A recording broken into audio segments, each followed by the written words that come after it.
प्रभ निर्विघ्नं कुरु मे देव सर्वकार्येषु सर्वदा विघ्नेश्वराय वरदाय सुरप्रियाय लंबोदराय सकलाय जगद्दिताय नागाननाय स्तुतियज्ञविभूषिताय गौरीसुताय गणनाथ नमो नमस्ते। ओम गंगणपते नमः। शांताकारं भुजगशयनं पद्मनाभं सुरेशं विश्वाधारं गगनसदृशं मेघवर्णं शुभांगं लक्ष्मीकान्तं कमलनयनं योगिभिर्धान्यगम्यं वन्दे विष्णु भवभयहरणं सर्वलोकैकनाथं। त्वमेव माता च पिता त्वमेव बन्धुश्च सखा त्वमेव विद्या द्रविणं त्वमेव सर्वं मम देवदेव। वसुदेवं सुतं देवं कंसचाणूरमर्दनं देवकी परमानन्दं कृष्णं वन्दे जगद्गुरुं। मुखं करोति वाचालं पङ्गुं लङ्घयते गिरिं यत्कृपातमः वन्दे परमानन्दं माधवम्। ॐ कृष्णाय वासुदेवाय हरे परमात्मने प्रणतक्लेशनाशाय गोविन्दाय नमो नमः।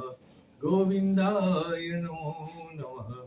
मनोजवं मारुततुल्यवेगं जितेन्द्रियं बुद्धिमतां वरिष्ठं वातात्मजं वानरयूथमुख्यं श्रीरामदूतं शरणं प्रपद्ये।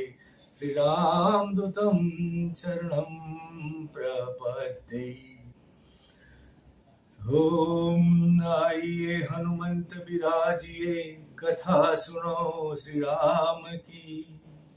श्री आदि कवि महर्षि वाल्मीकि रचित रामायण अयोध्या कांड प्रकरण 34 महागीता अष्टावक्र जनक संवाद प्रकरण 1। ચિત્રકૂટથી પાછા આવી મહારાજ જનક ઊંડા વિચારોમાં પડી ગયા। રામની દ્રઢતા, સીતાની સહનશીલતા, લક્ષ્મણ ભરત શત્રુઘ્નનો બંધુપ્રેમ, કૈકેયીનું કૌશલ્ય સુમિત્રાની ઋજુતા જેવી સંસારની વિષમતા જોઈ તેમની સ્થિતપ્રજ્ઞતાના પાયા હચમચ્યા। તેમણે ધૈર્ય ધારણ કરીને જ્ઞાન સભા બોલાવી અને પરમ ગુરુ અષ્ટાવક્રને વિનયપૂર્વક પૂછ્યું, પ્રભુ માનવી આ વિષમ સંસારમાં જ્ઞાન વૈરાગ્ય ને મુક્તિ શી રીતે મેળવે તે મને કૃપા કરીને કહો। અષ્ટાવક્રે મહારાજ જનકને સ્મિત વદને કહેવા માંડ્યું, આ વિરાટ સંસાર રણના મહાપ્રવાહમાં પ્રકૃતિનો અણુ વેગથી વહી રહ્યો છે, જેના આધારે આ અણુ પરમાણુનો મહાપ્રવાહ વહી રહ્યો છે। તેને કોઈ આકાર પ્રકાર નથી, તે અગમ અગોચર અંચિત્ય અવર્ણનીય અક્ષર અને અનંત અને શુદ્ધ ચૈતન્ય છે। જળ સ્થળ કે નક્ષત્રો ભરેલા આકાશમાંનો કોઈ પણ પદાર્થ આ પ્રવાહની બહાર નથી। બધું જ મહાપ્રવાહમાં સતત વહી રહ્યું છે। તે જે કાંઈ છે તે ગતિશીલ છે।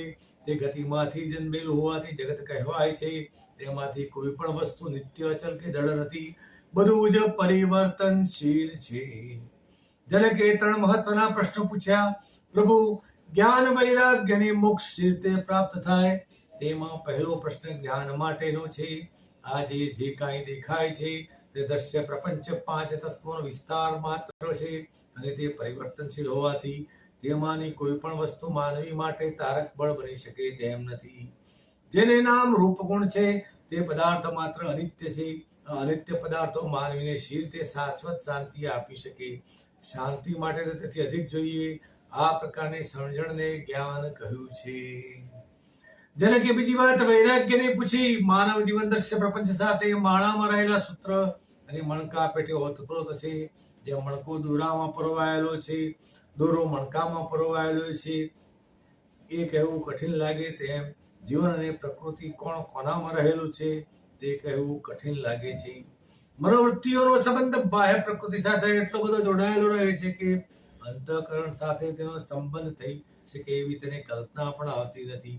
શાંતિ માટે બાહ્ય ચેષ્ટાઓમાં અનુરાગ ઓછો કરી અંતઃકરણ સાથે સંબંધ જોડવાની કળાને વૈરાગ્ય કહ્યું છે.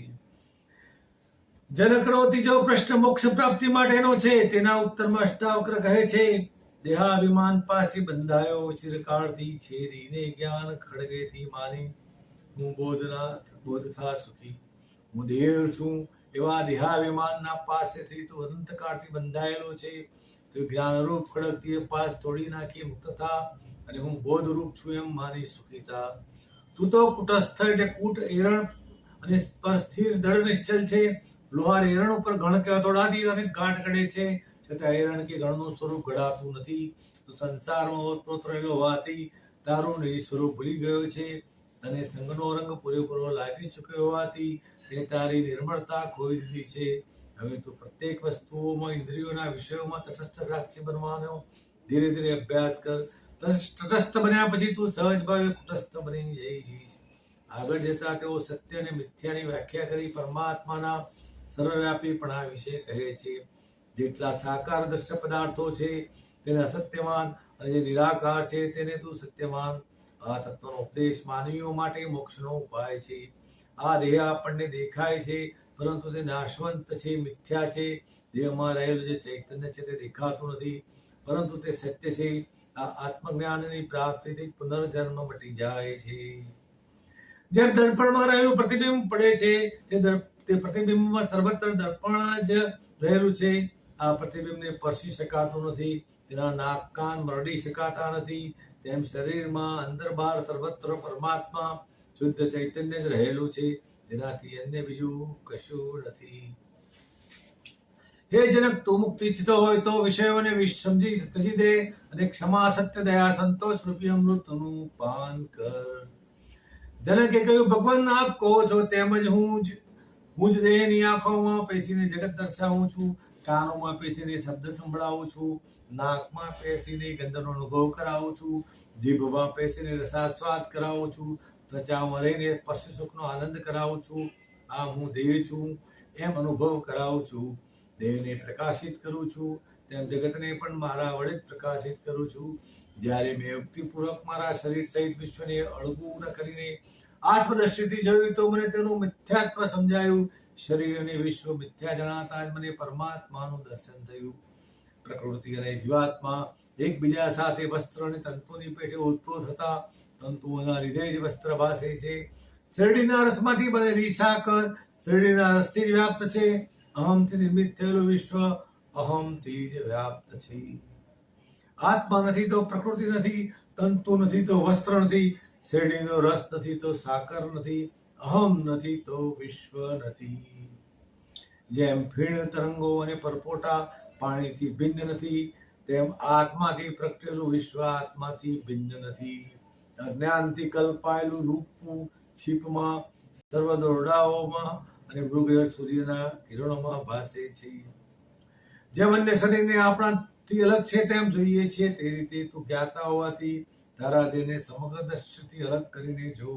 જેમ ગળો માટીમાં, તરંગો પાણીમાં અને સુવર્ણનું કડું સુવર્ણમાં લય પામે છે, તેમાં સમગ્ર વિશ્વ મારામાં જ લય પામે છે.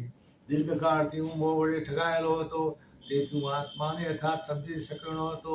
અહો, હું આત્મા આવો સાચે જ અલૌકિક છું. જગતનો નાશ થવા જતાં મારો એટલે કે આત્માનો કદાપી નાશ થતો નથી. અરે વારે, હું કેવું આશ્ચર્યવત છું. મને જ મારા નમસ્કાર હો. યાજ્ઞવલ્ક્યે પણ મૈત્રેયીને કહ્યું હતું, આત્મા દ્રષ્ટવ્ય શ્રોતવ્યો મંતવ્યો વિદિધ્યાસિતવ્ય. હો દર્શન કરવા યોગ્ય, સાંભળવા યોગ્ય, મનન કરવા યોગ્ય અને ધ્યાન ધરવા યોગ્ય જો કોઈ વસ્તુ હોય તો તે આત્મા જ છે. આત્મા જ પરમાશ્ચર્યકારક છે. આત્માથી ચડિયાતી વસ્તુ જગતમાં કોઈ જ નથી. જેમ સમુદ્રમાં તરંગો સ્ફુરે છે અને સમુદ્રમાં જ સમાઈ જાય છે, તેમ ચૈતન્ય મહાપ્રવાહમાં વિશ્વ સ્ફુરે છે અને પાછું તેમાં જ સમાઈ જાય છે. બંને એક રસ એક રૂપ બની જાય છે ત્યારે તરંગોનું અલગ નામ, રૂપ કે અસ્તિત્વ રહેતું નથી. છોડો છોડેલી હોય ત્યાં સુધી જ આપણે તેને તરંગ કે વિચી કહીએ છીએ. તરંગ એ તો ભાસ માત્ર છે, વાસ્તવિક રૂપો તો તે સમુદ્ર જ છે. આ રીતે ચૈતન્ય રસમાંથી ઉદ્ભવેલું વિશ્વ જ્યાં સુધી ચૈતન્ય રસમાં સમાઈ ન જાય ત્યાં સુધી ભાસ માત્ર જ છે. લય પામતા જ ચૈતન્ય રૂપ બની જાય છે. જે ભાસ થાય છે તે તો અજ્ઞાનતાના કારણે જ થાય છે. જ્યાં સુધી આત્માનું જ્ઞાન થયું નથી ત્યાં સુધી વિષય રૂપે બ્રહ્મમાં પ્રતિ રહે છે, અને જ્યાં સુધી છીપનું જ્ઞાન થયું નથી ત્યાં સુધી તેમાં રૂપાનો ભાસ થાય છે અને લોભ ઉપજે છે. યથાર્થ તે રૂપું નથી, તેથી તેમાં પ્રતિ રાખવાનો કે તે મેળવવા માટે દોડાદોડ કરવાનો કોઈ અર્થ નથી. આત્માને જાણતો શુદ્ધ ચૈતન્યથી સુંદર છતાં આસક્ત ગૃહાંગે પામતો તે મલિનતા. આત્મા નિર્મળ અને પવિત્ર ચૈતન્ય રૂપ છે અને અત્યંત સુંદર છે એમ જાણ્યા પછી બીજે પિતરી કરવાનું ગમે જ સી રીતે. તેમ છતાં જો કોઈ દેહના મલિન ગુહ્યંગો પર પ્રતિ કરે તો તે મલિનતા વિના બીજું શું મેળવી શકશે? ધીરજ અને પરમ સુંદર પરમ પાવન આત્માને છોડી દેહના મલિન સ્થાનોમાં પ્રતિ કરતો નથી. જનસાધારણ માટે ત્યાગ એ ભલે કઠિન હોય, પરંતુ આશ્ચર્યની વાત છે કે પોતાને સર્વ પ્રાણીઓમાં અને સર્વ પ્રાણીઓને પોતાનામાં જોનારો પણ મમત્વ રાખે છે. જ્યાં મમતા હોય ત્યાં ક્ષમતા સી રીતે રહે? એ પણ આશ્ચર્ય છે કે સતત ભોગોના અભ્યાસને લીધે અનેક જન્મોની ટેવને લીધે મુક્ષુજન પણ કામને ભોગવવા વ્યાકુળ બને છે. અત્યંત દુર્બળ મળવા પડેલો અને કામને જ્ઞાનનો શત્રુ જાણનારો વિદ્વાન પણ કામનું ચિંતન કરે છે. કામના પ્રાબલ્ય ઉપર રાજર્ષિ ભર્તૃહરિએ એક સચોટ દ્રષ્ટાંત આપ્યું છે. દુર્બળ કાણો લંગડો બૂચો બાંડો પરુથી ખરડાયેલો સેંકડો કીડાઓથી ખદબત્તો ભૂખથી વ્યાકુળ, જેના ગળામાં ગળાનો કાંઠલો ભરાયેલો છે તેવો એક ગરડો કૂતરો કામના પ્રભાવથી કૂતરીની પાછળ દોડે છે અને કામ મરેલોને પણ મારે છે. આથી કામના પ્રભાવનું વિશેષ ઉદાહરણ શું હોઈ શકે? સાચે જ વાસનાઓના આવેગનો પરિહાર કરવો એ કામ સહેલું નથી, કઠિન છે. મોક્ષ મેળવવા સદાય મથનારો પણ મોક્ષના દ્વાર ઉપર આવીને ઉભો રહી જાય છે. રાગ વિરાગા લોક પરલોક નિત્ય અનિત્યના ભેદ જાણનારો મોક્ષ પણ મોક્ષથી ડરે છે. કેમ કે મોક્ષ પ્રાપ્તિ પહેલા મરવું તો પડે જ છે. ભલા મરવા કોણ રાજી હોય? મુમુક્ષુ પણ મરવા રાજી નથી. આ વાસના મળનો જેણે કોઈના ઉપદેશથી નહીં, બળાત્કારે નહીં, હઠાગ્રહથી નહીં, દેહ દમનથી પણ નહીં, પણ અંતઃકરણપૂર્વક ત્યાગ કર્યો છે, તેને વિષય ભોગવો ન ભોગવે તો દુઃખ આપતા નથી અને ભોગવે તો સુખ આપતા નથી. એ તો સાક્ષી બનીને જોયા કરે છે. તે સુખ દુઃખથી સદા નિર્લેપ જ રહે છે. અક્ષરાવક્ર બોલ્યા, ધીરે નર સંસારના ભોગો ભોગવે છે અને સંસારી પણ ભોગો ભોગવે છે. તો પછી બંનેમાં ફેર માત્ર એટલો જ છે કે સંસારી આસક્તિ રાખીને રસપૂર્વક ભોગ ભોગવે છે, જ્યારે ધીર નર આનંદ પ્રમોદ માટે ભોગ ભોગવવાનો માત્ર ખેલ કરી રહ્યો છે. તે ભોગોમાં નિરાશ અને અનાસક્ત રહીને જ ભોગવે છે. એટલે ધીરજન અને મૂઢજનમાં ધરતી આકાશ એટલું અંતર છે. બંનેમાં કોઈ રીતે સમાનતા નથી. સ્થિત પ્રજ્ઞ યોગીની વાત તો નિરાળી જ છે. તે પદ પામવા ઇન્દ્ર જેવા દેવો પ્રયત્ન કરી રહ્યા છે, અને જો એ પદ તેમને ન મળે તો તેઓ રાંક જેવા વિવેશ બની જાય છે. તે પદ સ્થિત પ્રજ્ઞ યોગીને પ્રાપ્ત થાય તો હર્ષ પામતા નથી, કારણ કે તેને કોઈ પ્રકારની સ્પૃહા રહી જ નથી. જેને સ્પૃહા નથી, ઈચ્છા નથી, તૃષ્ણા નથી, તે તો સદા મુક્ત જ છે. તેને કોઈ બંધન બાંધી શકતું નથી. સંસારની સ્થિતિ તો ઘણી વિચિત્ર છે. તે વિશ્વ સરોવરમાં પડ્યો જઈને જ અમૃતપાન કરવાની અભિલાષા સેવે છે. મૃત્યુલોકમાં જીવતો રહીને તે અમર થવાના ખોળ રાખે છે. જ્યારે તેની અશક્ય કલ્પનાઓ સફળ થતી નથી ત્યારે તે મનોમન દુઃખી થાય છે, માથું કૂટે છે અને બીજાઓ આગળ રોદણા રડે છે. મીઠાની પૂતળી સાગર થવા જાય, પણ પૂતળી રહીને તો તે સાગર થવાની જ નથી. જો તેને સાગર થવું હોય તો પોતાના અસ્તિત્વનો લય કરવો પડશે, ઓગળી જવું પડશે. પોતાના અસ્તિત્વનો લય થતાં તે આપોઆપ સાગર રૂપ બની જશે. સંસારમાં 4 પ્રકારની જીવ જાતિઓ જોવામાં આવે છે. તેમાં મનુષ્ય એવા પ્રકારની જાતિ છે જેમાં તે બુદ્ધિ દ્વારા જ્ઞાન પ્રાપ્ત કરી શકે છે. જ્ઞાન પ્રાપ્ત થવાથી તેને સંસારની પ્રત્યેક વસ્તુ પર પ્રત્યેક પ્રસંગોમાં સાક્ષી ભાવ આવે છે. જેને સાક્ષી ભાવ સાધ્ય થયો તેવા મુમુક્ષુ જન્મ આત્મામાં અને પરમાત્મામાં કોઈ ભેદ રેખા રહેતી નથી. કબીર કહે છે, જ્યારે આપણે રામમાં મળી જઈશું ત્યારે ભ્રમનો નાશ થઈ જશે અને સ્વયં રામ બની જઈશું. ઇતિ શ્રી અષ્ટાવક્ર ગીતાનો प्रकरण 1 समाप्त। बोलो श्री रामचंद्र भगवान की जय। श्री कृष्ण कन्हैया लाल की जय। श्री क्लिंजी महादेवनी जय। अच्युतं केशवं रामनारायणं कृष्ण दामोदरं वासुदेव श्रीहरि श्रीधरं माधवं गोपिका वल्लभं जानकी विनायकं श्रीरामचन्द्रं भजे। सर्वे भवन्तु सुखिनः सर्वे सन्तु निरामयाः सर्वे भद्राणि पश्यन्तु मा कच्चित् दुःखभाग् भवेत्। ॐ शान्ति शान्ति शान्ति।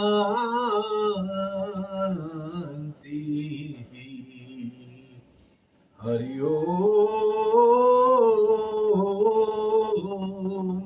तत्सत्। रघुपति राघव राजा राम पतित पावन सीताराम। सुंदर विग्रह मेघा श्याम गंगा तुलसी सारी राम। रघुपति राघव